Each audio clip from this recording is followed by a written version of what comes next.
Last session में हमने discuss कहाँ तक किया था कि हमने स्ट्रक्चर जो है उसको हमने डिफाइन किया था। उसके बाद में स्ट्रक्चर के लिए हमने वेरिएबल क्रिएट किया। वेरिएबल क्रिएट करने के बाद हमने स्ट्रक्चर वेरिएबल को रीड कैसे कर सकते हैं, स्ट्रक्चर वेरिएबल के अंदर के जो मेंबर वेरिएबल है उसको रीड कैसे कर सकते हैं, उसके अंदर डेटा या फिर राइट जो है वो हम कैसे कर सकते हैं, वो चीज़ हमने लास्ट सेशन में डिस्कस की हुई थी। और देखा था हमने कि स्ट्रक्चर को हम किन जो 3 डिफरेंट डिफरेंट मेथड है, हमारे पास 3 मेथड है। एक तो हम क्या कर सकते हैं कि डॉट ऑपरेटर की मदद से स्ट्रक्चर वेरिएबल के अंदर के जो मेंबर वेरिएबल है उसको एक्सेस कर सकते हैं। दूसरा हम पॉइंटर वेरिएबल की मदद से कर सकते हैं। और तीसरा था हमारे पास जो सिलेक्शन ऑपरेटर था, उसकी मदद से हम क्या कर सकते हैं, स्ट्रक्चर वेरिएबल के मेंबर वेरिएबल को एक्सेस कर सकते हैं। लेकिन जो पॉइंटर और सिलेक्शन ऑपरेटर है वो कब वर्क करेगा, जब हम हमारे स्ट्रक्चर के लिए पॉइंटर वेरिएबल असाइन डिक्लेयर करके उसको असाइन करेंगे। ठीक है, तो वो जो पोर्शन है कि हम स्ट्रक्चर वेरिएबल के लिए पॉइंटर किस तरीके से क्रिएट करेंगे, तो ये जो कंसेप्ट है वो हम लास्ट में डिस्कस करेंगे। आज का जो टॉपिक है वो हमारा क्या है कि हमें जो स्ट्रक्चर वेरिएबल है उसके लिए एरे बना क्रिएट करना है। ठीक है, तक हमने क्या किया था कि हमने जो सिंपल वेरिएबल होते हैं उसके लिए हमने एरे बनाया था। उसके बाद में हमने पॉइंटर वेरिएबल के लिए भी एरे हमने बनाया था। अब हम एरे बनाएंगे किसके लिए, तो कि स्ट्रक्चर वेरिएबल जो होगा उसके लिए अब हम क्या बनाएंगे, यहाँ पर एरे क्रिएट करेंगे। ठीक है, तो उसके लिए हमने जो लास्ट सेशन में जो स्ट्रक्चर हमने डिजाइन किया था, डिफाइन किया था, वो कौन सा था, तो कि स्ट्रक्ट स्टूडेंट, उसके मेंबर वेरिएबल कौन कौन से थे, तो पहला तो एनरोलमेंट नंबर था। दूसरा हमारे पास स्टूडेंट नेम था, उसका साइज हमने 50 लिखा था। तीसरा था हमारे पास स्टूडेंट है वो कौन से ब्रांच का है, उसका साइज हमने 30 काउंट किया था वहाँ पर। और उसके बाद उसका एज हमने कंसीडर किया था। तो इस तरीके का स्ट्रक्चर हमने डिफाइन किया था। तो अब हम इसी स्ट्रक्चर के लिए हम क्या करेंगे, यहाँ पर एरे बनाएंगे। तो उसमें क्या करेंगे, अगर एक वेरिएबल आप इस स्ट्रक्चर टाइप का क्रिएट करते हो, फॉर एग्जांपल s1 नाम का वेरिएबल क्रिएट किया, तो उसके अंदर आप क्या कर सकते हो, कोई एक स्टूडेंट है उसके लिए आप ये सारी इंफॉर्मेशन वहाँ पर स्टोर कर सकते हो। उसके बाद में उसको एक्सेस भी कर सकते हो। ठीक है, तो सेम वे में अगर दूसरे स्टूडेंट के लिए आपको इंफॉर्मेशन स्टोर करनी है तो आपको क्या करना है, दूसरा वेरिएबल बनाना है। तो इस तरीके से फॉर एग्जांपल आपको 1000 स्टूडेंट्स का रिकॉर्ड आपको क्या करना है, मेंटेन करना है। तो आपको कितने वेरिएबल की रिक्वायरमेंट होगी, तो कि आपको 1000 वेरिएबल की रिक्वायरमेंट होगी। और सभी वेरिएबल कौन से टाइप के होंगे, स्ट्रक्चर टाइप के होंगे। तो इस तरीके से जब आपका जो नंबर ऑफ स्टूडेंट है वो इंक्रीज हो जाएंगे, तो आप उसको इजीली हैंडल नहीं कर पाओगे। ठीक है, आपको क्या करना होगा, उसके लिए 1000 वेरिएबल क्रिएट करना होगा, फॉर एग्जांपल S1 से लेके S1000 तक। क्योंकि एक स्ट्रक्चर वेरिएबल की कैपेसिटी कितनी है कि कोई एक स्टूडेंट के बारे में ही वो इंफॉर्मेशन को स्टोर कर सकता है। ठीक है, तो ऐसे केस के अंदर हम क्या करेंगे, एरे का इस्तेमाल करेंगे। ठीक है, बाद में हम क्या करेंगे, एरे के नाम की मदद से जो स्ट्रक्चर वेरिएबल है उसको हम वहाँ पर एक्सेस कर सकते हैं। तो फॉर एग्जांपल यहाँ पर आपने ये एरे बनाया हुआ है। ठीक है, एरे का नाम हम रख देते हैं for example student underscore record. Array का नाम क्या है आपका, स्टूडेंट रिकॉर्ड है। ठीक है, अब हर एक जो एलिमेंट होगा वो क्या होगा, आपका स्ट्रक्चर वेरिएबल होगा, कुछ इस तरीके से। और वैसे कहाँ तक हो गए, 1000 तक, अगर आपका 1000 स्टूडेंट को डेटा स्टोर करना है तो। लेकिन हम जो एग्जांपल कंसिडर करेंगे उसमें क्या करेंगे, हम 2 या 3 स्टूडेंट का डेटा स्टोर करवाएंगे। बाद में उसको हम किस तरीके से एक्सेस कर पाएंगे एरे के अंदर से, वो हम डिस्कस करेंगे। अगर आप 3 स्टूडेंट का जो है एरे बना सकते हो और उसको वेल मैनिपुलेट कर सकते हो।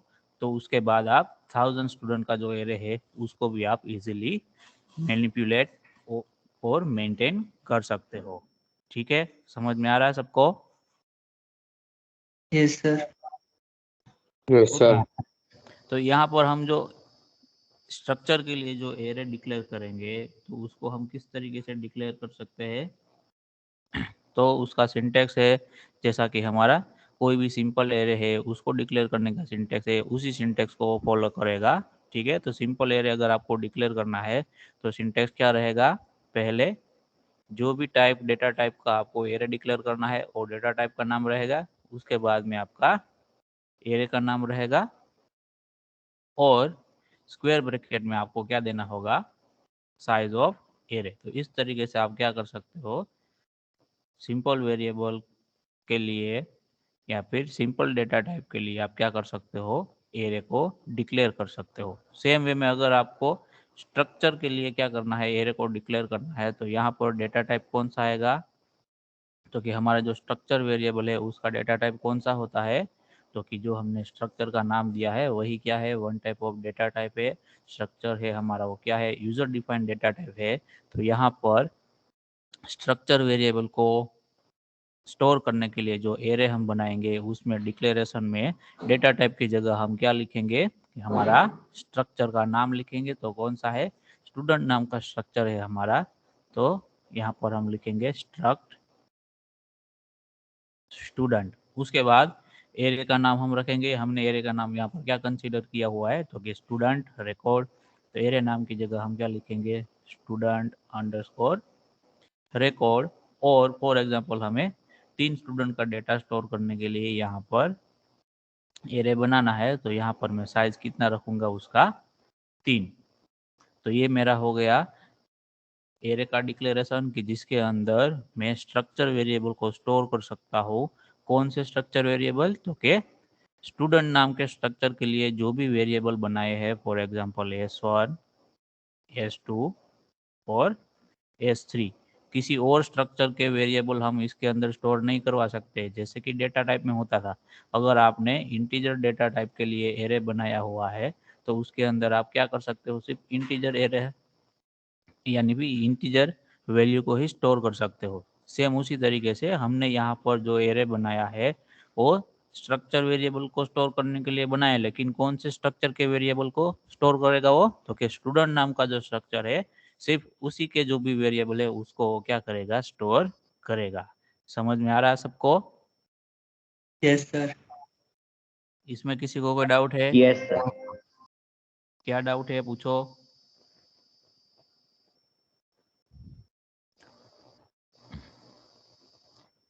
डाउट है किसी को इसमें? No sir. ओके, तो अब हम क्या करेंगे? प्रोग्रामिंग टर्मिनल पे चले जाएंगे और हम स्टूडेंट रिकॉर्ड नाम का एरे बनाएंगे और उसके अंदर हम जो स्ट्रक्चर का इस्तेमाल करेंगे तो वो सेम वही स्ट्रक्चर का इस्तेमाल करेंगे जो कि हमने लास्ट सेशन में डिफाइन किया था।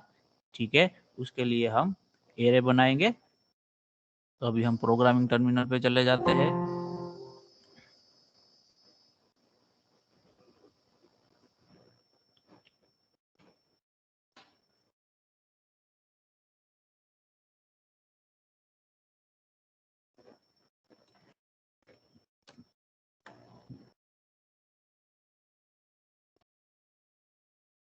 यहाँ पर सबसे पहले हम क्या कर देते हैं? तो कि जो कि हमें स्टैंडर्ड इनपुट आउटपुट फंक्शन की रिक्वायरमेंट है उसको यूज़ करने के लिए हम हेडर फाइल को लिंक कर देते हैं हमारे प्रोग्राम के अंदर। उसके बाद हम क्या कर देते हैं?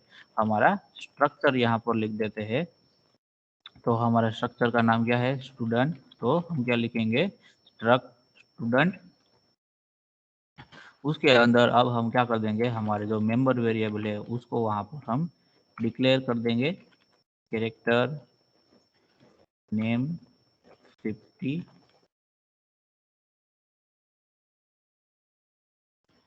उसके बाद कैरेक्टर ब्रांच 30, उसके बाद इंटीजर एज। ठीक है, तो ये स्ट्रक्चर का हमने डिफिनेशन लिख दिया, स्ट्रक्चर को डिफाइन कर दिया। अब हम हमारा मेन फंक्शन लिखते हैं। मेन फंक्शन के अंदर हमें क्या करना है, स्ट्रक्चर के लिए एरे को हमें क्या करना है, वहाँ पर डिक्लेयर करना है। और साथ ही में मैं यहाँ पर क्या कर दे रहा हूँ कि हमारा जो एरे है उसकी वैल्यू को मैं क्या कर देता हूँ, यहाँ पर इनिशियलाइज कर देता हूँ। तीनों की तीनों वैल्यू को अगर आपको इनिशियलाइज करना है तो किस तरीके से कर पाओगे वो हम देखेंगे, ठीक है, स्टैटिकली देखेंगे। उसके बाद अगर आपको डायनेमिकली किसी वेरिएबल की वैल्यू को असाइन करना है तो किस तरीके से वो कर पाएंगे वो हम देखेंगे। तो पहले मैं हमारे स्ट्रक्चर के लिए एरे वेरिएबल क्रिएट कर लेता हूँ। तो उसका टाइप कौन सा होगा, तो स्टूडेंट नाम का जो स्ट्रक्चर है वो टाइप का एरे हमें चाहिए। एरे का नाम क्या है हमारे पास, स्टूडेंट अंडरस्कोर रिकॉर्ड, और उसका साइज हम क्या यहाँ पर कंसिडर करते हैं 3। अब मैं यहाँ पर क्या कर रहा हूँ कि स्टैटिकली उसकी यहाँ पर जो भी इंफॉर्मेशन है वो मैं पहले इनिशियलाइज कर देता हूँ। तो स्टैटिक वैल्यू इनिशियलाइज करोगे तब आपको क्या करना है, इस तरीके से जो भी जब कभी भी आप एरे की वैल्यू स्टैटिकली इनिशियलाइज करो तो उसको कर्ली ब्रैकेट के अंदर लिखना है, ठीक है। तो इस तरीके से आप कर्ली ब्रैकेट के अंदर उसको लिख सकते हो। अब यहाँ पर हमारे पास जो वेरिएबल है वो सिंपल वेरिएबल नहीं है, लेकिन कौन सा वेरिएबल है, तो स्ट्रक्चर टाइप का है। तो स्ट्रक्चर टाइप के एक वेरिएबल के अंदर एक से ज़्यादा मेंबर वेरिएबल होंगे, तो हर एक मेंबर वेरिएबल की वैल्यू हमें देनी है। तो अगेन इंडिविजुअल जो स्टूडेंट का रिकॉर्ड होगा उसको हम क्या करेंगे, अगेन हम कर्ली ब्रैकेट के अंदर लिखेंगे। तो यहाँ पर फॉर एग्जांपल फर्स्ट स्टूडेंट जो है उसका एनरोलमेंट नंबर क्या आता है, 1 2 3 इस तरीके से है। या फिर हम लिख देते हैं 101, ठीक है। फर्स्ट स्टूडेंट का एनरोलमेंट नंबर फॉर एग्जांपल कौन सा है, 101 है। उसका नाम फॉर एग्जांपल क्या है यहाँ पर, हरीश, ठीक है। और उसका ब्रांच क्या है, कंप्यूटर, और एज उसका फॉर एग्जांपल 19 या फिर 20। ये फर्स्ट रिकॉर्ड हो गया। अब दूसरा रिकॉर्ड है, यानी कि सेकंड जो रिकॉर्ड है उसको हम लिखेंगे। तो वो हम क्या करेंगे, दो रिकॉर्ड को सेपरेट करेंगे, किसकी मदद से, कॉमा की मदद से हम उसको सेपरेट करेंगे। और दूसरा रिकॉर्ड अगर आप चाहो तो सेम लाइन के अंदर लिख सकते हो, या फिर आप न्यू लाइन के ऊपर भी आप दूसरा रिकॉर्ड लिख सकते हो, ठीक है। फॉर एग्जाम्पल सेकंड स्टूडेंट है, उसका एनरोलमेंट नंबर क्या है, 102 है, और उसका नाम फॉर एग्जांपल क्या है आपके पास, महेश है। और ये जो सेकंड स्टूडेंट आ रहा है वो कौन सी कंप्यूटर ब्रांच का नहीं है, लेकिन कोई दूसरी ब्रांच का है। कौन सी ब्रांच का है, तो के इलेक्ट्रिकल ब्रांच का है वो। तो उसका ब्रांच का नाम क्या लिखेंगे, हम इलेक्ट्रिकल लिखेंगे। और उसका एज भी फॉर एग्जाम्पल क्या है, 20 है। सेम वैसे ही अगर थर्ड रिकॉर्ड आपको लिखना है तो आप यहाँ पर लिख सकते हो कि यहाँ पर जो स्टूडेंट है उसका एनरोलमेंट नंबर अगेन क्या है, 102 है, लेकिन उसका नाम क्या है, अभी 102 वाले का नाम है फॉर एग्जांपल हरीश, महेश और राकेश फॉर एग्जांपल, ठीक है। और उसका ब्रांच है फॉर एग्जांपल कंप्यूटर, और उसका एज है फॉर एग्जांपल 21। तो इस तरीके से आप क्या कर सकते हो, जो भी स्ट्रक्चर वेरिएबल है उसके रिकॉर्ड को आप, सॉरी स्ट्रक्चर वेरिएबल है उसको क्या कर सकते हो, आप स्टैटिकली इनिशियलाइज कर सकते हो। लास्ट सेशन में हमने क्या देखा था कि सिंगल स्ट्रक्चर वेरिएबल था, उसको हमने क्या किया था, वहाँ पर इनिशियलाइज किया था। तो उसका स्टेटमेंट क्या था, तो कि struct student S1 is equal to, हमने यहाँ पर क्या लिखा था, 1 2 3 4 इस तरीके से नाम था, फिर ब्रांच और उसका एज। तो इस तरीके से हमने क्या किया था, वहाँ पर सिंगल वेरिएबल को इनिशियलाइज किया था। तो यहाँ पर हम क्या कर रहे हैं, एक साथ में 3 वेरिएबल को इनिशियलाइज कर रहे हैं। कौन कौन से, तो कि ये 101 हरीश का, 102 महेश का, अगेन 102 राकेश, और वो कौन से ब्रांच से है, कंप्यूटर ब्रांच से है। तो यहाँ पर हमने एक ही साथ 3 स्टूडेंट की वैल्यू को यहाँ पर इनिशियलाइज करवा दिया। क्यों, क्योंकि यहाँ पर हमने क्या किया हुआ है, रिकॉर्ड सॉरी एरे क्रिएट किया हुआ है स्टूडेंट रिकॉर्ड नाम का, जो कि कौन से डेटा टाइप का है, स्टूडेंट डेटा टाइप का है। तो इंटरनली मेमोरी में किस तरीके से ये सारे डेटा ऑर्गेनाइज हुए होंगे। तो पहले क्या होगा आपका, इस तरीके से स्टूडेंट रिकॉर्ड नाम का आपका एरे प्रिपेयर होगा। उसके अंदर जो फर्स्ट एलिमेंट होगा, 0 नंबर की इंडेक्स पर जो एलिमेंट होगा, वहां पर कौन सा स्ट्रक्चर वेरिएबल की वैल्यू स्टोर होगी, तो कि ये जो फर्स्ट हमने लिखा है वो वाला वहां पर स्टोर होगा। उसको फॉर एग्जांपल हम क्या बोल देते हैं, S1, लेकिन उसको हम एक्सेस कैसे करेंगे, तो कि उसकी इंडेक्स की मदद से उसको हम एक्सेस करेंगे और वो डेटा को हम क्या करेंगे, रीड करेंगे। सेम वे में अगर सेकंड वैल्यू जो है आपकी ये वाली, वो कहाँ पर स्टोर हुई होगी, आपकी फर्स्ट नंबर की जो इंडेक्स है वहां पर स्टोर होगी। उसके बाद तो ये थर्ड रिकॉर्ड है आपका, वो सेकंड नंबर की एरे की जो इंडेक्स है वहां पर स्टोर होगी। तो उसको हम एक्सेस कर सकते हैं किसकी मदद से, तो कि एरे की इंडेक्स की मदद से उसको हम एक्सेस करेंगे। समझ में आ रहा है सबको यहाँ तक? Yes Yes, sir. sir. Okay. तो आप में से कोई बता सकता है कि अगर मुझे ये 0 नंबर की इंडेक्स पर जो भी रिकॉर्ड है उस उसमें से जो ये सारी इंफॉर्मेशन है, enrolment number, name, branch name and age, उसको मुझे प्रिंट करवाना है, तो उसके लिए मुझे एक्सप्रेशन क्या लिखना होगा, कोई बता सकता है?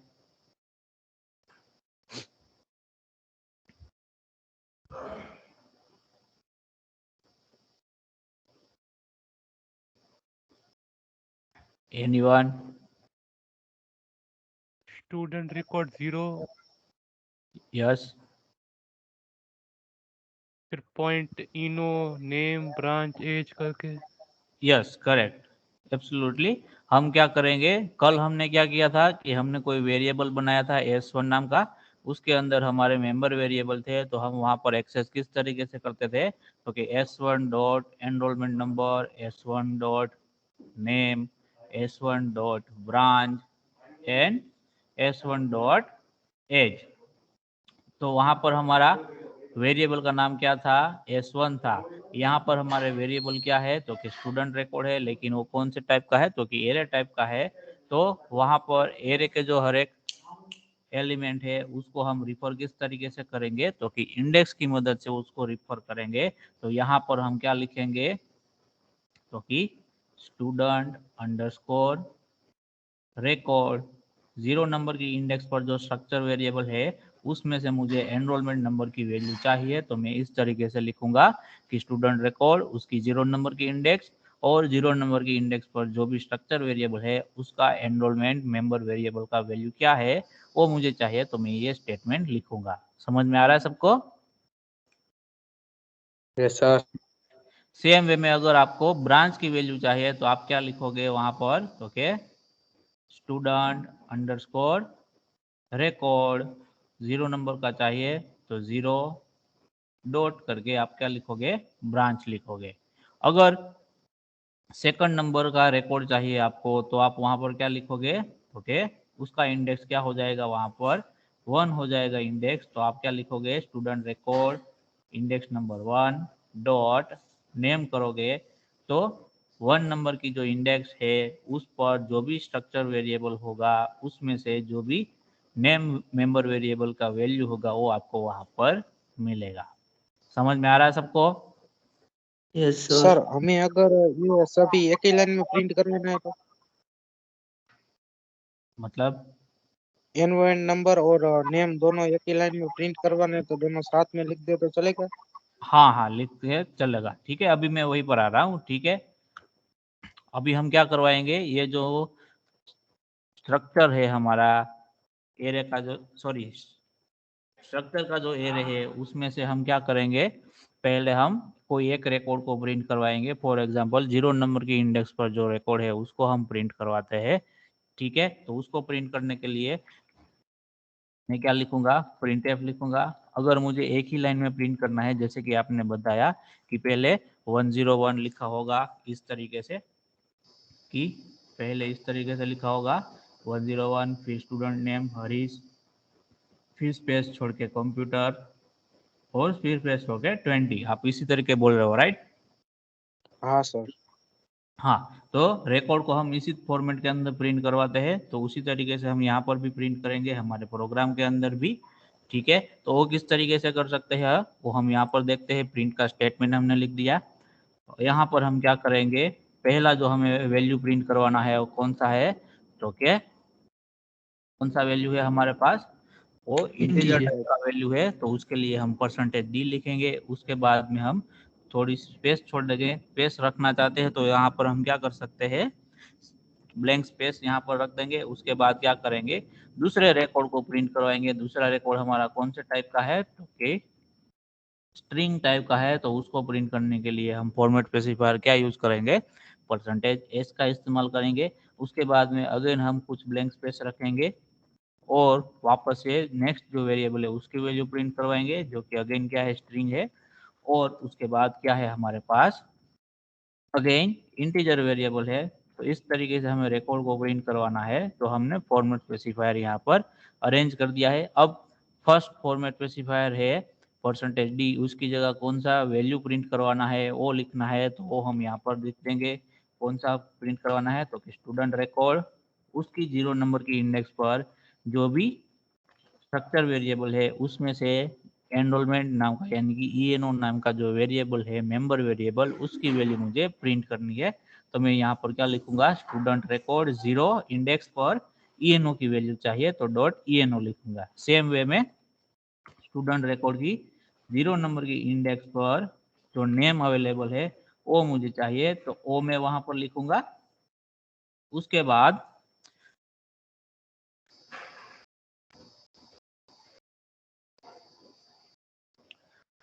मैं क्या लिखूंगा कि मुझे क्या चाहिए अभी, स्टूडेंट रिकॉर्ड है उसकी 0 नंबर की इंडेक्स पर जो ब्रांच का वैल्यू है वो मुझे चाहिए। तो मैं इस तरीके से लिखूंगा, यहाँ पर ब्रांच लिखूंगा।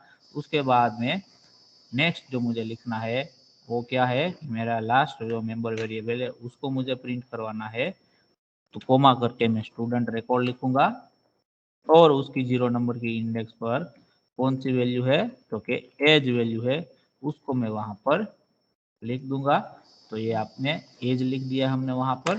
उसके बाद हम क्या कर देंगे, सेमीकोलन कर देंगे वहां पर। ठीक है, तो ये इसको मैं नेम के बाद में जो भी डेटा है उसको मैं न्यू लाइन से ले लेता हूं ताकि आप इजीली इसको देख पाओगे। ठीक है, तो यहाँ पर हमने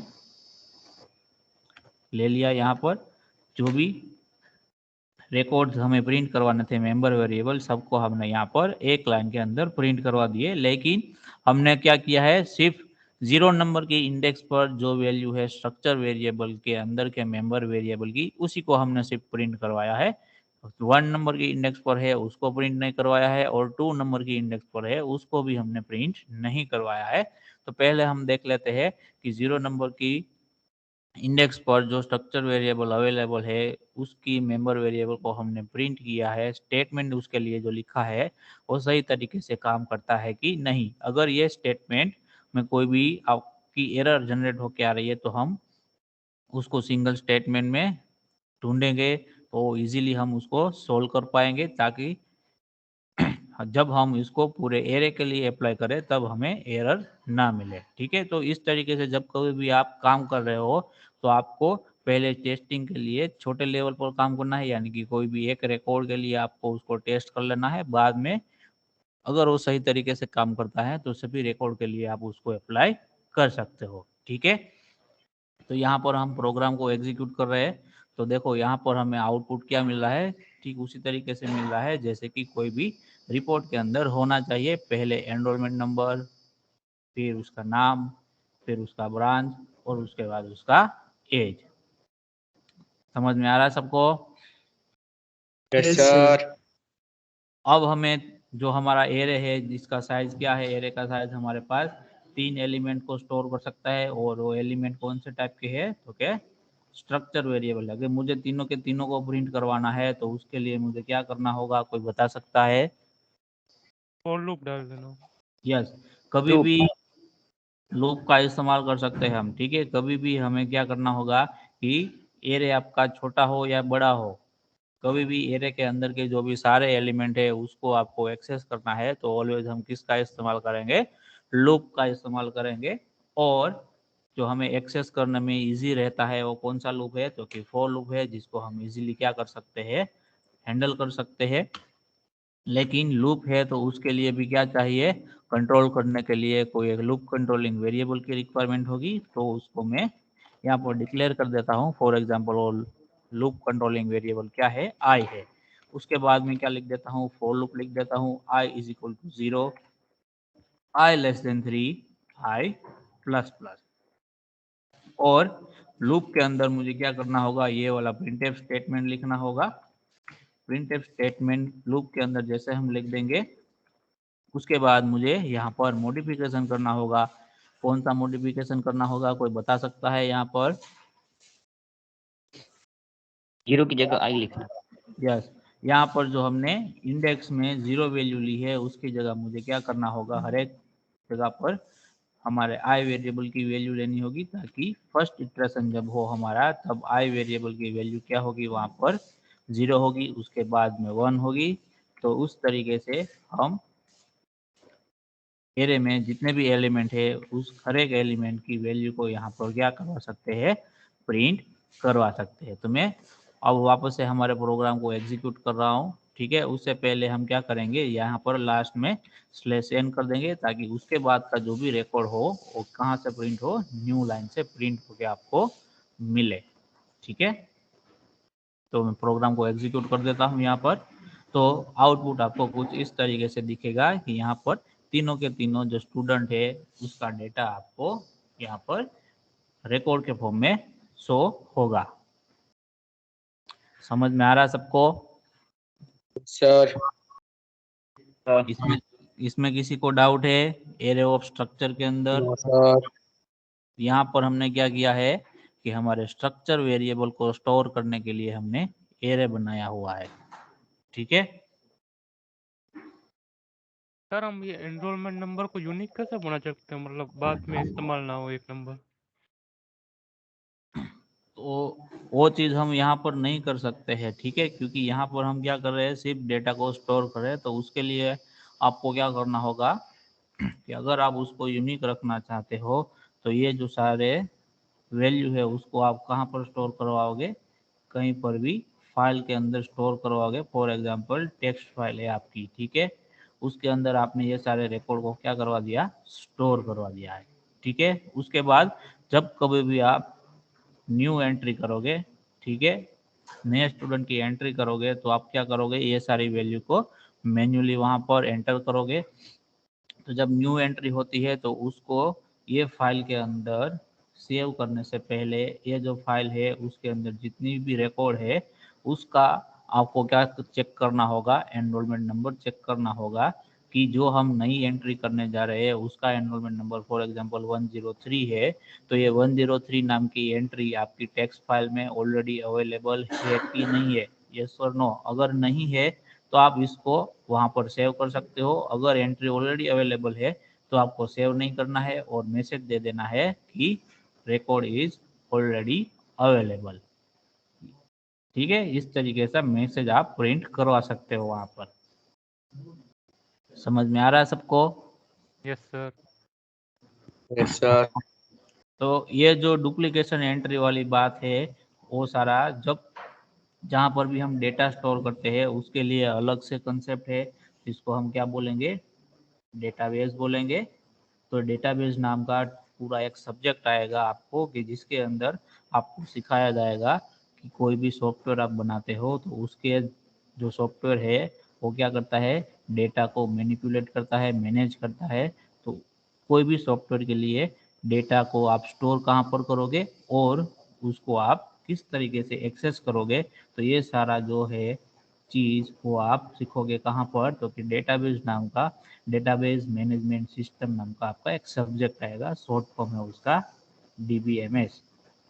तो उसके अंदर आपको सारी डेटाबेस के रिलेटेड बातें सिखाई जाएगी कि आप कोई भी सॉफ्टवेयर के लिए डेटाबेस को किस तरीके से आप रख सकते हो, अगर किस तरीके से रखोगे तो आपको ज़्यादा बेनिफिट होगा, वगैरह वगैरह सारी चीज़ें वहाँ पर आपको पढ़ाई जाएगी। ठीक है,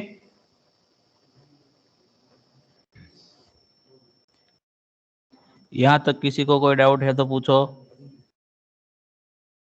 नो सर। सर डायनेमिकली के लिए स्कैनएफ यूज कर सकते हैं सभी में। यस, यहाँ पर हमने स्टैटिक इनिशियलाइजेशन किया है एरे के हर एक एलिमेंट का। अगर आपको स्टैटिक नहीं करना है तो आप डायनेमिक में क्या कर सकते हो, जैसे हम सिंपल इंटीजर वेरिएबल की वैल्यू हम यहाँ पर गेट करते हैं उसी तरीके से एक वैल्यू गेट करो और उसके बाद उसको क्या करो वहाँ पर असाइन करो यहाँ पर। ठीक है, तो एक एग्जांपल उसका भी हम यहाँ पर परफॉर्म कर लेते हैं ताकि आपको आइडिया लगेगा कि किस तरीके से ये काम हो रहा है। ठीक है, तो यहाँ पर मैं क्या कर देता हूँ कि जो थर्ड नंबर का जो रो है उसको मैं क्या कर देता हूँ, निकाल देता हूँ, यानी कि मेरे एलिमेंट के अंदर स्टैटिकली मैं क्या करता हूँ, सिर्फ दो ही एलिमेंट को यहाँ पर क्या करता हूँ, इनिशियलाइज करवाता हूँ। अब हम प्रोग्राम को देखेंगे। ठीक है, तो लास्ट में जो है लास्ट रिकॉर्ड है वो क्या रहा है आपका, एम्प्टी आ रहा है। ठीक है, उसमें कुछ भी वैल्यू नहीं है। तो ये जो लास्ट रिकॉर्ड की जो वैल्यू है उसको हम क्या करेंगे, स्कैनएफ की मदद से जब हम प्रोग्राम को एग्जीक्यूट करवाएंगे तभी रीड करेंगे। उसके बाद सारे के सारे तीनों के तीनों रिकॉर्ड को हम प्रिंट करवाएंगे। ठीक है, तो उसको हम कैसे रीड करवा सकते हैं, जब हमारा प्रोग्राम एग्जीक्यूट हो तभी। तो उसके लिए हम क्या कर देंगे, यहाँ पर हमारा स्कैनएफ वाला जो फंक्शन है उसको इस्तेमाल करेंगे। तो हम यहाँ पर पहले क्या कर देते हैं कि एनरोलमेंट की वैल्यू हम वहाँ पर एंटर करवाएंगे। ठीक है, तो उसके लिए पहले मैं क्या कर देता हूँ, तो यूजर फ्रेंडली मैसेज है या फिर इंफॉर्मेटिव मैसेज है उसको मैं यहाँ पर टाइप कर देता हूँ कि एंटर एनरोलमेंट नंबर। ठीक है, उसके बाद मैं एनरोलमेंट नंबर की वैल्यू रीड करूंगा। तो वो वैल्यू कौन सा टाइप की होगी, तो इंटीजर टाइप की होगी। और मुझे उसको स्टोर कहाँ पर करवाना है, तो यहाँ पर मैं क्या लिखूंगा, कोई बता सकता है कौन से वेरिएबल का एड्रेस मैं यहाँ पर रेफर करूंगा। Student record 0.eno। या स्टूडेंट रिकॉर्ड, उसका इंडेक्स हम कौन सा इंडेक्स कंसीडर कर रहे हैं, तो कि 0 और 1 नंबर की इंडेक्स के लिए तो हमने स्टैटिकली वैल्यू दे दी है। तो अब हम जो ये रिकॉर्ड की वैल्यू ले रहे हो किसके लिए ले रहे हैं, तो कि थर्ड रिकॉर्ड के लिए ले रहे हैं। तो उसका इंडेक्स नंबर कौन सा होगा, तो कि 2 होगा। तो यहाँ पर हम क्या करेंगे, स्टूडेंट रिकॉर्ड 2 डॉट और उसका कौन सा, तो कि एनरोलमेंट नंबर जो है वहां पर आपको ये जो वैल्यू रीड की है उसको स्टोर करना है। ठीक है, तो इस तरीके से हम हमारे एरे है उसमें से जो स्ट्रक्चर वेरिएबल है उसका जो मेंबर वेरिएबल है उसकी वैल्यू को हम असाइन कर सकते हैं। ठीक है, सेम वे में दूसरा हम रीड करेंगे, क्या करेंगे कि प्रिंट ऐप। यहाँ पर हम वैल्यू रीड करने की रिक्वायरमेंट नहीं है, अगर आप रीड करना चाहो तो आप रीड कर सकते हो। ठीक है, किस तरीके से करोगे, तो यहाँ पर आप गेटेस लिख सकते हो। तो यहाँ पर हम प्रिंट ऐप कर देते हैं और एंटर नेम इस तरीके से लिखते हैं। ठीक है, तो यहाँ पर हमें क्या करना है, नेम है हमारा क्या है, स्ट्रिंग है। तो हमें क्या करना होगा, गेटेस फंक्शन की रिक्वायरमेंट होगी। गेटेस के अंदर हमें क्या करना होगा, वेरिएबल का नाम देना होगा। तो यहाँ पर हम जो स्ट्रिंग रीड करेंगे उसके बाद में हमें उसको स्टोर करना है। तो स्टोर कहाँ पर करवाएंगे, तो अगेन हम कहाँ पर उसको स्टोर करवाएंगे, तो के स्टूडेंट रिकॉर्ड उसके अंदर जो 2 नंबर है वो इंडेक्स पर, और वहां पर नेम के अंदर हम उसको क्या करवा सकते हैं, वहां पर स्टोर करवा सकते हैं। ठीक है, समझ में आ रहा है सबको। हाँ बट इसमें सर इंक्लूड करनी पड़ेगी। ओके, उसके बाद हम क्या करेंगे कि ब्रांच की वैल्यू को कंसीडर करेंगे। तो यहाँ पर हम एंटर ब्रांच इस तरीके से लिख सकते हैं। तो जो भी प्रोग्रामर होगा वो ब्रांच की वैल्यू एंटर करेगा। उसको बाद में हम क्या करेंगे, गेटेस करके कहाँ पर स्टोर करवाएंगे, तो स्टूडेंट रिकॉर्ड की जो 2 नंबर की इंडेक्स पर है वहां पर जो ब्रांच नाम का वेरिएबल है वहां पर उसकी वैल्यू को हम क्या करवाएंगे, स्टोर करवाएंगे। यहाँ पर ब्रांच हमारा क्या है, बी स्मॉल है ना कि कैपिटल। ठीक है, तो यहाँ पर वेरिएबल का नाम अगर स्मॉल कैपिटल हो जाएगा तो भी आप क्या दिखाई देगा, वहां पर एरर जनरेट होके आएगा। और लास्ट में क्या है हमारे पास, एंटर एज। एज की वैल्यू आपको क्या करनी है, वहाँ पर एंटर करनी है। तो वो क्या है, अगेन आपके पास स्ट्रिंग है, तो आप क्या कर सकते हो, यहाँ पर स्कैनएप करोगे और %d करके आप क्या कर सकते हो, यहाँ पर स्टूडेंट रिकॉर्ड उसकी 2 नंबर की इंडेक्स .एज। तो इस तरीके से हमारा कोड है वो वर्क करना चाहिए। अब हम उसको एग्जीक्यूट करके देखते हैं कि हमारा कोड है वो सही तरीके से काम करता है कि नहीं। तो मैं प्रोग्राम को एग्जीक्यूट कर देता हूँ यहाँ पे। हाँ जी,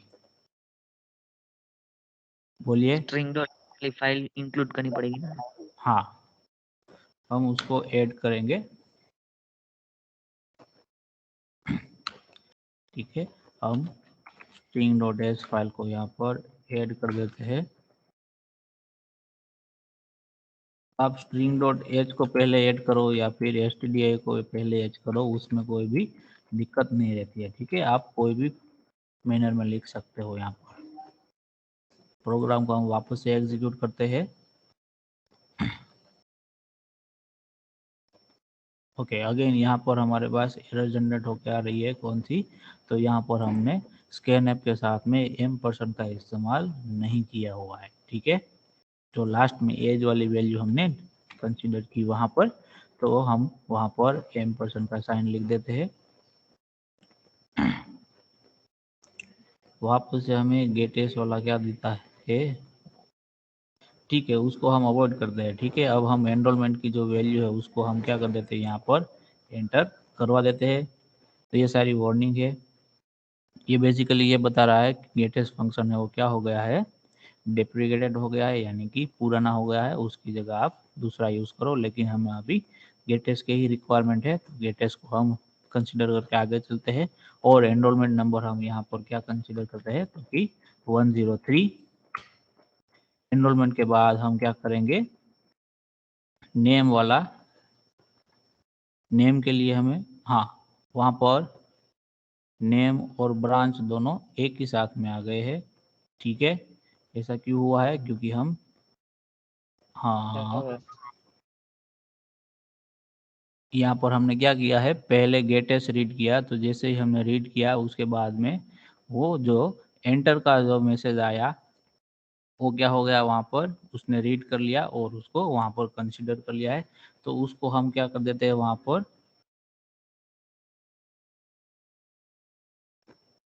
यहाँ पर हम क्या करते हैं कि जो ब्रांच वाला वैल्यू है उसको हम बाद में रीड करवाते हैं और चेक करते हैं कि अब सही तरीके से काम करता है कि नहीं। तो सेम प्रॉब्लम हो रहा है यहाँ पर कैरेक्टर में। ऐसा प्रॉब्लम पहले भी हुआ था जब हमने स्टार्टिंग में उसको डिस्कस किया था तभी। तो वहाँ पर हमने क्या किया था कि ये जो स्ट्रिंग वेरिएबल था उसकी वैल्यू को हमने कहाँ पर किया था, तो कि सबसे पहले उसको रीड कर लिया था यहाँ पर। ठीक है, उसके बाद में यहाँ पर हमारे पास 2 स्ट्रिंग वेरिएबल है, तो शायद यहाँ पर भी दिक्कत होगी। देखो यहाँ पर नेम है, वो डाल देते हैं हम। नेम क्या था हमारे पास, हरीश, महेश, और तीसरा कौन सा रखा था हमने,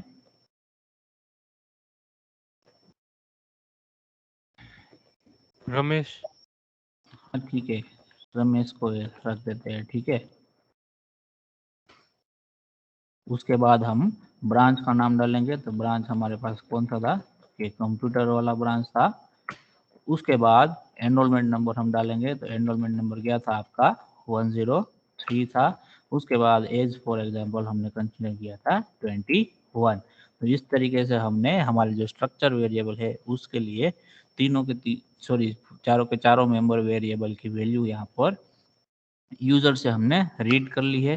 तो जैसे ही हम एंटर करेंगे यहाँ पर, तो हम क्या मिलेगा, जो हमारे एरे है उसमें से तीनों के तीनों रिकॉर्ड यहाँ पर आपको देखने को मिलेंगे। जो लास्ट वाला रिकॉर्ड है वो हमने प्रोग्राम एग्जीक्यूट किया तभी एंटर करवाया, वो वाला रिकॉर्ड है। तो इस तरीके से आप क्या कर सकते हो, किसी भी स्ट्रक्चर के अंदर डायनेमिकली कोई भी मेंबर वेरिएबल की वैल्यू वहां पर आप स्टोर करवा सकते हो, ठीक है।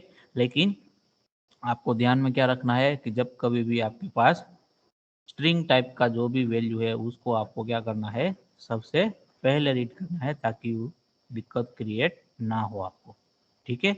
उसके बाद आप इंटीजर वेरिएबल है या फिर फ्लोट है, कोई भी वेरिएबल है उसकी वैल्यू आप रीड कर सकते हो।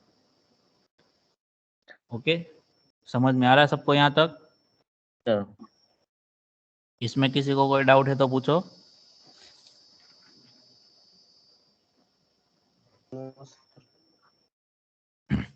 ओके,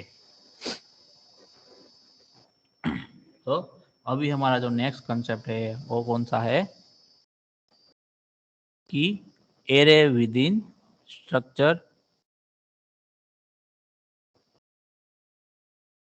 अभी हमने क्या किया था कि हमने स्ट्रक्चर वेरिएबल का एरे बनाया था, लेकिन ये कौन सा है कि स्ट्रक्चर के अंदर आपके पास कोई एरे वेरिएबल होगा। जैसे कि हमने ऑलरेडी देख लिया है कि हमारा जो नेम वेरिएबल है वो कौन सा है, कैरेक्टर टाइप का एरे है, ठीक है, जो कि किसके अंदर था, हमारे स्टूडेंट स्ट्रक्चर के अंदर हमने उसको इस्तेमाल किया हुआ था, ठीक है। इसी तरीके से आप क्या कर सकते हो, किसी भी इंटीजर जो आपका एरे है उसका इस्तेमाल कर सकते हो। For example integer marks, 3 subject के मार्क्स लेने हैं तो आप इस तरीके से एरे आप स्ट्रक्चर के अंदर यूज कर सकते हो। तो ये चीज़ हमने ऑलरेडी इस्तेमाल कर ली है। तो यहाँ पर जो कैरेक्टर एरे है उसको हम डायरेक्टली क्या करते हैं, परसेंटेज ए स्पेसिफायर के साथ में इस्तेमाल कर लेते हैं। तो उसकी जगह आपका इंटीजर एरे होगा, तो उसको आपको एक्सेस किस तरीके से करना होगा, तो उसके लिए आपको फॉर लूप का रिक्वायरमेंट होगा वहाँ पर, ठीक है। और वहाँ पर जो एलिमेंट होंगे सारे के सारे, फॉर एग्जांपल यहाँ पर 3 एलिमेंट है और आपका मार्क्स नाम का एरे है, तो उसको आपको एक्सेस करना है। तो आप किस तरीके से करोगे, कोई बता सकता है मुझे?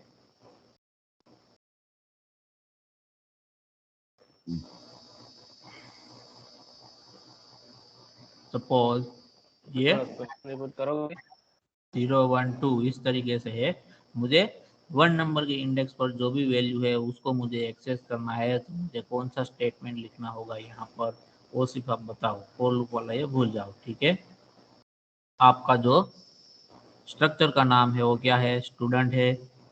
उसके अंदर आपके एरे का नाम है मार्क्स है, और उसका 1 नंबर के इंडेक्स पर जो वैल्यू है उसको मुझे एक्सेस करना है। तो मुझे स्टेटमेंट क्या लिखूंगा, एक्सप्रेशन क्या लिखूंगा, कोई बता सकता है?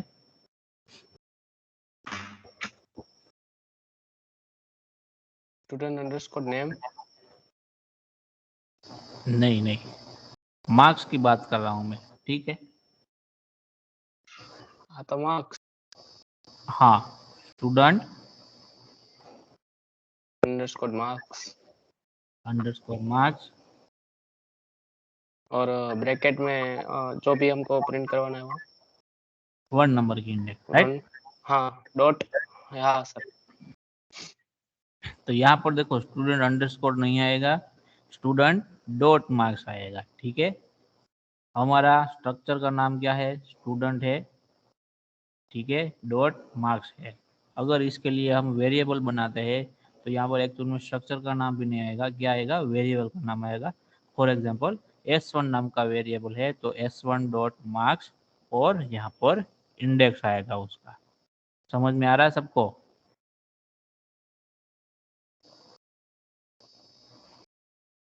इसको मैं प्रैक्टिकली आपको करके दिखाता हूँ। तो ये जो पूरा प्रोग्राम है उसको मैं हटा देता हूँ। यहाँ पर अब हमारे जो स्ट्रक्चर है उसमें क्या है, एरे है, लेकिन कहाँ पर है, स्ट्रक्चर के अंदर। स्ट्रक्चर वेरिएबल का एरे अभी हम क्रिएट नहीं कर रहे हैं, तो ये सारे कोड को मैं हटा देता हूँ। यहाँ पर हमारा जो स्ट्रक्चर है उसमें से भी सारी वैल्यू को मैं हटा देता हूँ, एक एनरोलमेंट नंबर को रखता हूँ, उसके अलावा सारी बाकी की दूसरे मेंबर वेरिएबल है उसको मैं हटा देता हूँ। और मैं यहाँ पर क्या करता हूँ, इंटीजर या फिर फ्लोट डेटा टाइप वाला मैं क्या करता हूँ, यहाँ पर एक मार्क्स नाम का एरे क्रिएट करता हूँ। ठीक है। For example 3 subject. तो ये कब आपको काम में आएगा ये स्ट्रक्चर, कि जब आप कोई भी स्टूडेंट है उसका रिजल्ट के बारे में इंफॉर्मेशन स्टोर करना चाहते हो तो तब आप ये स्ट्रक्चर का इस्तेमाल कर सकते हो। एनरोलमेंट नंबर होगा स्टूडेंट का, और हर एक स्टूडेंट होगा उसके, तो हर एक स्टूडेंट क्या करेगा, एक से ज़्यादा सब्जेक्ट की एग्जाम देगा तो हर एक सब्जेक्ट का मार्क्स आप वहाँ पर स्टोर करवा पाओगे। ठीक है। तो फॉर एग्जांपल 0 नंबर की इंडेक्स पर आप क्या करते हो कि आपका जो मैथ्स है उसका मार्क्स स्टोर करवाते हो। 1 नंबर की इंडेक्स पर आप फिजिक्स के आपके मार्क्स स्टोर करवाते हो, फिजिक्स। और सेकंड नंबर की इंडेक्स पर है वहाँ पर आप इंग्लिश के मार्क्स को स्टोर करवाते हो। ठीक है। तो इस तरीके से आप ये 3 अलग अलग सब्जेक्ट के मार्क्स को कंसीडर करना है आपको, तो आपको वहां पर क्या करना होगा, एरे को कंसीडर करना होगा। या फिर हर एक सब्जेक्ट के लिए आप क्या कर सकते हो, इंडिविजुअल मेंबर वेरिएबल वहां पर डिक्लेयर कर सकते हो। लेकिन जब आपके पास नंबर ऑफ सब्जेक्ट ज़्यादा हो जाएंगे तो आपको उसको हैंडल करने में दिक्कत होगी। तो उसके लिए हम क्या करेंगे, मार्क्स नाम का एरे वहां पर हम डिक्लेयर कर देंगे। उसके बाद में उसकी वैल्यू को हम किस तरीके से एक्सेस कर पाएंगे स्ट्रक्चर वेरिएबल की मदद से, वो हम अभी देखेंगे। ठीक है, समझ में आ रहा है सबको? Yes sir. तो यहाँ पर हम क्या कर देते हैं कि स्ट्रक्चर वेरिएबल बना देते हैं। तो स्ट्रक्चर वेरिएबल बनाएंगे तो पहले हम स्ट्रक्ट कीवर्ड लिखेंगे, बाद में स्ट्रक्चर का नाम लिखेंगे। अब हम वेरिएबल बनाते हैं। फॉर एग्जांपल S1 नाम का वेरिएबल हमने यहाँ पर बनाया हुआ है।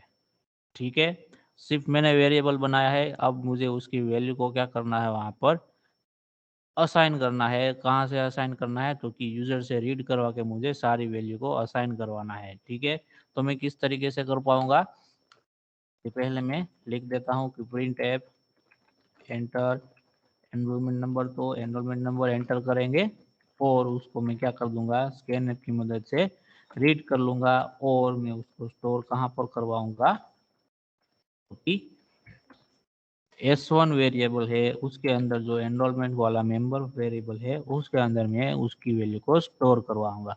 सेम वे में अब मैं क्या करूंगा, तीनों के तीनों जो मार्क्स है, 3 सब्जेक्ट के जो मार्क्स है उसकी वैल्यू को मैं यहाँ पर क्या करवाऊंगा, गेट करवाऊंगा। ठीक है, तो उसके लिए मैं इंडिविजुअली लिख सकता हूँ या फिर डायरेक्टली मैं क्या करूंगा, फॉर लूप लिख सकता हूँ। ऐसे भी मैं कर सकता हूँ। तो मैं यहाँ पर फॉर लूप का इस्तेमाल कर लेता हूँ, ताकि अगर आपके पास ज़्यादा सब्जेक्ट के मार्क्स हो तो आप उतने स्टेटमेंट लिखने ना पड़े और एक फॉर लूप से आपका काम हो जाएगा। तो यहाँ पर मैं क्या कर देता हूँ, i इज इक्वल टू 0 से लेके i less than 3, i plus plus, और इसके अंदर मैं क्या लिखूंगा कि print F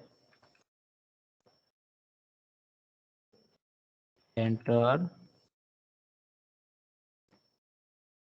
subject percentage d marks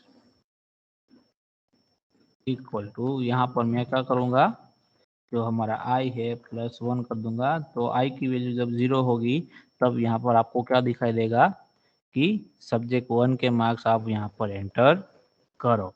ठीक है, उसके बाद मैं क्या कर दूंगा, यहाँ पर स्कैनर की मदद से उसको रीड कर लूंगा। तो हमने यहाँ पर फ्लोट कंसीडर किया हुआ है तो परसेंटेज एफ में यहाँ पर लिखूंगा। अब मैं जो वैल्यू रीड की है उसको हम स्टोर कहाँ पर करवाएंगे, तो कि वो कहाँ पर है, तो कि S1 नाम का जो स्ट्रक्चर वेरिएबल है उसके अंदर मार्क्स नाम का मेंबर वेरिएबल है। अगेन वो कौन से टाइप का है, एरे टाइप का है। तो उसकी कौन सी इंडेक्स पर आपको स्टोर करवाना है, तो कि 1 नंबर की इंडेक्स पर आपको, सॉरी 0 नंबर की इंडेक्स पर आपको स्टोर करवाना है। तो वो वैल्यू आपको कहाँ से मिलेगी, आई में से मिलेगी। तो हम यहाँ पर क्या लिखेंगे, आई लिखेंगे। तो इनिशियली जब आई की वैल्यू आपकी 0 होगी तो एरे में आपका मार्क्स नाम का एरे जो होगा कुछ इस तरीके से होगा। उसमें 0, 1, 2 3 इंडेक्स होगी। जब आई की वैल्यू 0 होगी तब मैसेज प्रिंट क्या होगा, यहाँ पर 1 प्रिंट होगा क्योंकि i +1 लिखा है। तो एंटर सब्जेक्ट 1 मार्क्स। तो जो भी एंटर करोगे वो कहाँ पर स्टोर होगा, S1 वेरिएबल की मार्क्स की 0 नंबर की इंडेक्स पर, तो यहाँ पर स्टोर होगा फर्स्ट टाइम जो भी एंटर करोगे वो। दूसरी बार जो भी एंटर करोगे वो 1 नंबर पे होगा। तीसरी बार जो भी एंटर करोगे वो कहाँ पर स्टोर होगा, आपकी 2 नंबर की इंडेक्स पर स्टोर होगा। जैसे ही i का वैल्यू 3 हो जाएगा तो हमारा i<3 वाला कंडीशन फॉल्स हो जाएगा, तो आप लूप से कहाँ चले जाओगे, बाहर चले जाओगे। समझ में आ रहा है सबको वैल्यू किस तरीके से रीड की हमने यहाँ पर? Yes sir. सर ओके, तो वैल्यू रीड करके हमने स्टोर करवा दिया। अब हमें क्या करना है कि एक्चुअल में स्टोर वैल्यू हुई है कि नहीं हुई है वो चेक करना होगा। तो उसके लिए हमें वापस से क्या करना होगा, जो भी वैल्यू है स्ट्रक्चर वेरिएबल के अंदर उसको हमें क्या करवाना होगा, प्रिंट करवाना होगा। तो प्रिंट करने के लिए अगेन हम क्या करेंगे, फॉर लूप का इस्तेमाल करेंगे। ठीक है, तो यहाँ पर मैं सिंपल स्टेटमेंट लिख देता हूँ कि print F data read from structure variable. ठीक है, तो ये लाइन हमने प्रिंट करवा दी। ये लाइन के बाद जो भी हम प्रिंट करवाएंगे आउटपुट में वो सभी डेटा कहाँ से आएगा, तो कि आपके स्ट्रक्चर वेरिएबल में से आएगा। ठीक है, यहाँ पर मैं /n लगा देता हूँ ताकि जो भी डेटा प्रिंट हो वो नए लाइन से प्रिंट हो वहां पर। ओके, अब हम क्या करवाएंगे, स्ट्रक्चर वेरिएबल में से वैल्यू को प्रिंट करवाएंगे। तो पहले मैं printf का स्टेटमेंट लिख देता हूँ, printf की enrolment number is equal to %d, और मुझे यहाँ पर क्या नाम देना होगा, तो ये S1 नाम का जो स्ट्रक्चर वेरिएबल है उसमें से एनरोलमेंट नंबर की जो वैल्यू है उसको मुझे प्रिंट करवाना है। तो मैं क्या लिखूंगा, S1.eno लिखूंगा। अब मुझे जो दूसरा मेरा जो मार्क्स नाम का जो एरे है उसकी वैल्यू को मुझे प्रिंट करवाना है। तो उसके लिए मैं क्या करूंगा, फॉर लूप का इस्तेमाल करूंगा। तो मैं फॉर लूप को यहाँ से कॉपी कर लेता हूँ, तो फिर नहीं लिख देते हम फॉर। ठीक है, for i is equal to 0 से लेके i<3 i प्लस प्लस। अब हम क्या करेंगे, फॉर लूप के अंदर हमें स्ट्रक्चर वेरिएबल में से एरे वेरिएबल को प्रिंट करवाना है। तो उसके लिए जो स्टेटमेंट लगेगा कौन सा होगा, तो के printf %f करेंगे हम, %f। उसके बाद हमें वैल्यू कहाँ से लेनी है, तो कि S1 वेरिएबल में से मार्क्स नाम का जो एरे है उसमें से जो 0 नंबर की इंडेक्स पर यानी कि i नंबर की जो इंडेक्स है वहां से वैल्यू को निकालो, वहां से वैल्यू को रीड करो और यहाँ पर प्रिंट करो। तो क्या हो जाएगा, हमारा जो हर एक सब्जेक्ट का मार्क्स है वो प्रिंट हो जाएगा वहां पर। ठीक है, और यहाँ पर हम इंफॉर्मेटिव मैसेज लिखना चाहे तो इस तरीके से लिख सकते हैं कि subject %d marks is equal to, और %d की जगह यहाँ पर अगेन हम क्या लिख सकते हैं, i+1, जैसे कि हमने मार्क्स की वैल्यू को रीड किया था तभी लिखा था इस तरीके से। तो अब जैसे मैं प्रोग्राम को एग्जीक्यूट करता हूँ तो यहाँ पर हमें क्या दिखाई देती है, एरर दिखाई देती है। कौन सी एरर है, तो कि हमने जो वेरिएबल डिक्लेयर किया है मेन फंक्शन के अंदर वहां पर स्ट्रक्ट पूरा लिखा नहीं है। ठीक है, वहां पर टी है वो क्या है, मिसिंग है, STRUCT आएगा यहाँ पर। ठीक है, ओके। अब हम वापस से प्रोग्राम को एग्जीक्यूट करते हैं। तो अब हमारा प्रोग्राम सही तरीके से विदाउट एरर एग्जीक्यूट हो गया है। अब हमें वैल्यू को एंटर करना है। तो फॉर एग्जांपल एनरोलमेंट नंबर आपका 103 है, 103 हमने एंटर कर दिया। अब हमारे 103 नंबर का जो स्टूडेंट है एनरोलमेंट वाला उसका सब्जेक्ट 1 का मार्क्स फॉर एग्जांपल 67.8 है, तो मैं उसको एंटर कर देता हूँ। उसके बाद सब्जेक्ट 2 का मार्क्स है फॉर एग्जांपल 85 है। उसके बाद थर्ड सब्जेक्ट जो है उसका मार्क्स है आपके पास फॉर एग्जांपल 78.5। तो तीनों के तीनों सब्जेक्ट के मार्क्स हमने एंटर कर दिए, और ये जो तीनों के तीनों मार्क्स है वो कहाँ पर स्टोर होंगे, तो कि हमारा मार्क्स नाम का जो एरे है उसके अंदर स्टोर होगा। तो जैसे ही हम एंटर करेंगे उसके बाद हमें वैल्यू यहाँ पर मिलेगी, लेकिन सारी वैल्यू हमें एक ही लाइन के अंदर मिल रही है क्योंकि हम यहाँ पर स्लैश एन लिखना भूल गए हैं। ठीक है, तो हमने स्लैश एन लिख दिया यहाँ पर, और यहाँ पर भी हम स्लैश एन लिख देते हैं। फटाफट से वापस से हम हमारे प्रोग्राम को एग्जीक्यूट कर लेते हैं। 1 2 3 इस बार एनरोलमेंट नंबर डाला 87.5, फर्स्ट मार्क, दूसरा मार्क 67 और तीसरा मार्क फॉर एग्जांपल 87 है। ठीक है, तो जैसे यहाँ एंटर करेंगे तो इस बार आपको सही तरीके से प्रिंट होके मिलेगा। पहले आपका एनरोलमेंट नंबर, ये सारे जो वैल्यू आ रही है कहाँ से हमने रीड की है, तो के S1 नाम का जो स्ट्रक्चर वेरिएबल है उसके अंदर से हमने वैल्यू को रीड किया हुआ है यहाँ पर।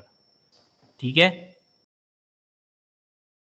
समझ में आ रहा है सबको? Yes sir. तो इस तरीके से हम क्या कर सकते हैं कि कोई भी स्ट्रक्चर है उसके अंदर एरे मेंबर वेरिएबल के तौर पे आपने रखा हुआ है, तो उसकी वैल्यू को हम इस तरीके से एक्सेस कर सकते हैं। ठीक है, समझ में आ रहा है सबको? Yes sir. इसमें किसी को कोई डाउट है तो बताओ। No sir. ओके, तो अभी आपका जो नेक्स्ट सेशन, अभी आप इसके बाद किसका लेक्चर है आपका? यस स्टार्ट हो गया है कि नहीं हुआ अभी? हो नहीं गया हुआ हो सर। हो गया है। ओके, गया। ठीक है, तो आज का सेशन हम यहाँ तक रखते हैं। नेक्स्ट जो डिस्कशन है वो कल के सेशन में हम करेंगे। ठीक है, ओके सर। कल मॉर्निंग में आपका जो